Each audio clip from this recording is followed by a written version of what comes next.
Rushbaugh at EIBnet.com. Well, here we are again, ladies and gentlemen. The unemployment rate has gone down, and I have finally figured it out. And while you might think I'm saying this to be funny, because I'm a naturally funny person, I know this. One of the most naturally funny people you've run into. I'm not trying to be funny here.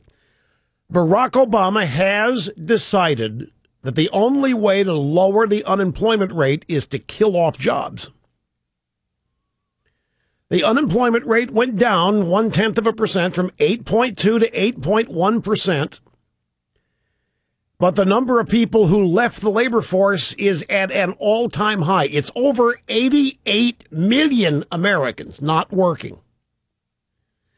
The labor force participation rate, that is the universe of all jobs available, is skyrocketing upward. And that means fewer people are counted in the whole equation, which means the unemployment rate is plummeting. And I have to tell you something. Maybe I'm taking too much credit here, but I've got the Reuters story and they've got it right. They're not out there highlighting this big jobs increase. But our poor guys, our poor buddies over at Fox this morning fell for it. Fell for the unemployment rate going down from 8.2 to 8.1. Oh, yay, hey, we're moving in the right direction.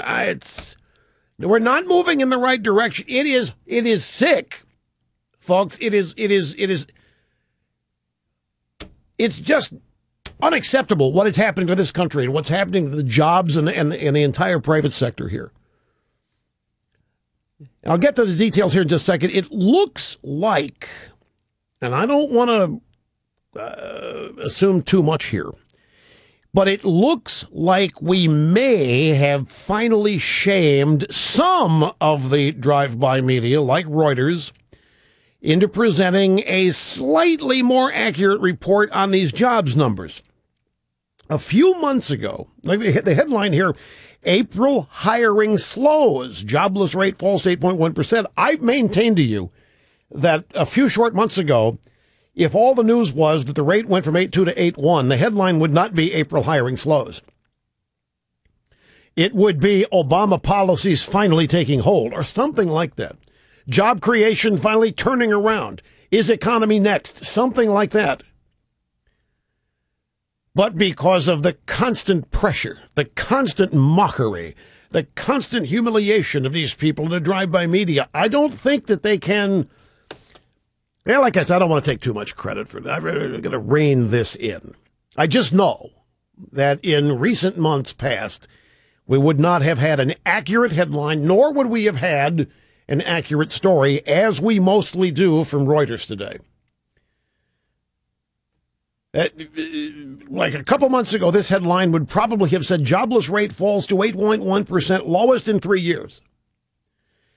Instead, Reuters admits that hiring has decreased for the second straight month. In fact, only a measly 115,000 jobs were added last month. Do you realize to begin job creation at a replacement level, we would have to be in the neighborhood of 500,000 jobs a month and getting close to 600,000 to 700,000 a month to gain ground. This is pathetic, 115,000 jobs. And when you demographic this, when you get to the younger demographics, it's worse. It's nowhere near 8.1%. We're looking 15 to 20% among the young idealists who expected, well, whatever they expected, their utopia back in 2008 when voting for Obama. Here's the comparison. In February, 259,000 jobs were added. In April, 115,000 jobs were added. 154,000 were added in March. And that number in March was universally hailed as bad news, because I think in that month the unemployment rate didn't move. But now we're supposed to believe the unemployment rate went down when hiring is slowing down, not speeding up. And even Reuters is forced to admit, quote, The unemployment rate ticked 1/10 of a point lower to a 3-year low as people left the workforce. People are leaving the workforce, and that's why the rate's going down. Jobs are not being created. And that's the Obama magic. All Obama cares about is that 8.1. He doesn't care about the number of jobs created. Obama and the Democrats know they can't jumpstart the economy. Look at what we've tried here. How many trillions have been spent on stimulus that has not worked? Even if they still believed in that, they know that there's not enough stimulus out there. There's nothing they can do to create private sector job growth. So all they can do to get that number down, and they're like AP said yesterday, they predicted they're going to have it below 8% by election day. Only way they can do that is force people out of the job market. And that is exactly what is happening. But only in the Orwellian world of government statistics could the fact that more people gave up looking for work make the unemployment rate go down. That claim would embarrass if an advisor to Lenin or Stalin came in and said, "Comrade, we want to kick people out of the job market. No hope of getting a job. That's how we'll lower the unemployment rate." That person would have been sent to a gulag somewhere next to Solzhenitsyn. But instead of 115,000 jobs being added each month, we ought to be seeing job numbers in the 500 to 600,000 level if there were a real economic recovery going on.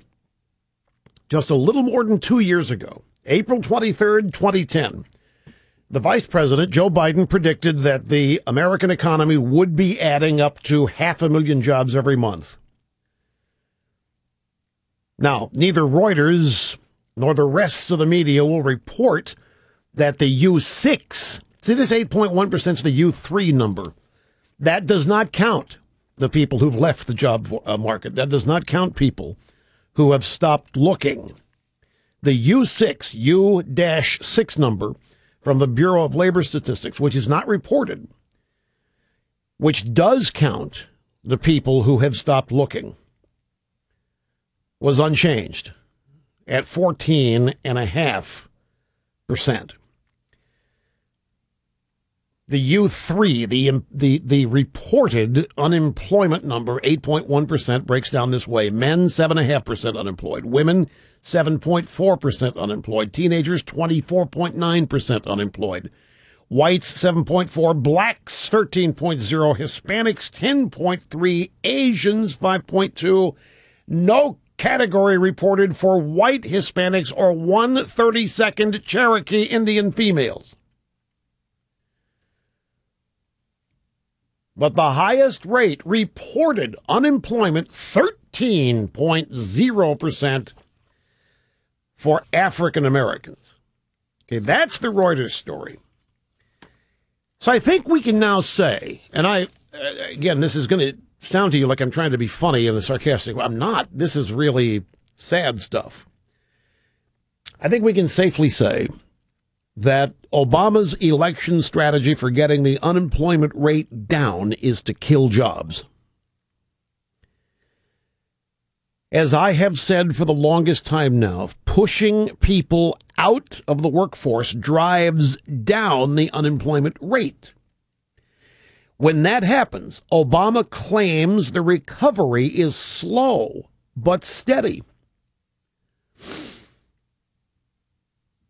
So as you see the unemployment rate fall, what you must understand is do a 180 on your thinking. You must understand it means the job situation is worsening. Under Obama, when the unemployment rate falls, the jobs situation is getting worse. The more people who drop out of the workforce, the more those people rely on government subsidies. And by the way, there's a relatively new phenomenon going on. That is people applying for disability under Social Security. People whose unemployment benefits have expired are now seeking assistance via SSDI, Social Security Disability Insurance. That number is skyrocketing. Food stamps are at a record high. Social Security disability at a record high. So the transformation from a capitalist market system to authoritarian centralized welfare state continues while Obama claims an improving job market. But there is no recovery. And it's clear, again, the election strategy for getting the unemployment rate down is to kill jobs. Now, normally, when I find useful charts and graphs, I don't use them. I mean, it's a radio show. But I have that ditto cam there. And I have a couple of charts here, the labor force participation rate chart, which, when you see this, it's a help. And the person's not in the labor force, which is now over 88 million. What's the adult population? You have 311 million total. What the adult population? I don't know what it is, but 88 million people not in the labor force. That's called labor force participation rate. That's another way of describing the overall number of available jobs to be had in the country. 88 million Americans not in the labor force. They are being subsidized. They're being paid for. They're eating. They're driving their cars. They are getting around. They're going to movies. They're making cell phone calls. They're watching the E-Entertainment Network. Saw a great little poster. Reaganomics. Start a business, become a gazillionaire in your garage. Obamonomics. Live in your parents' garage.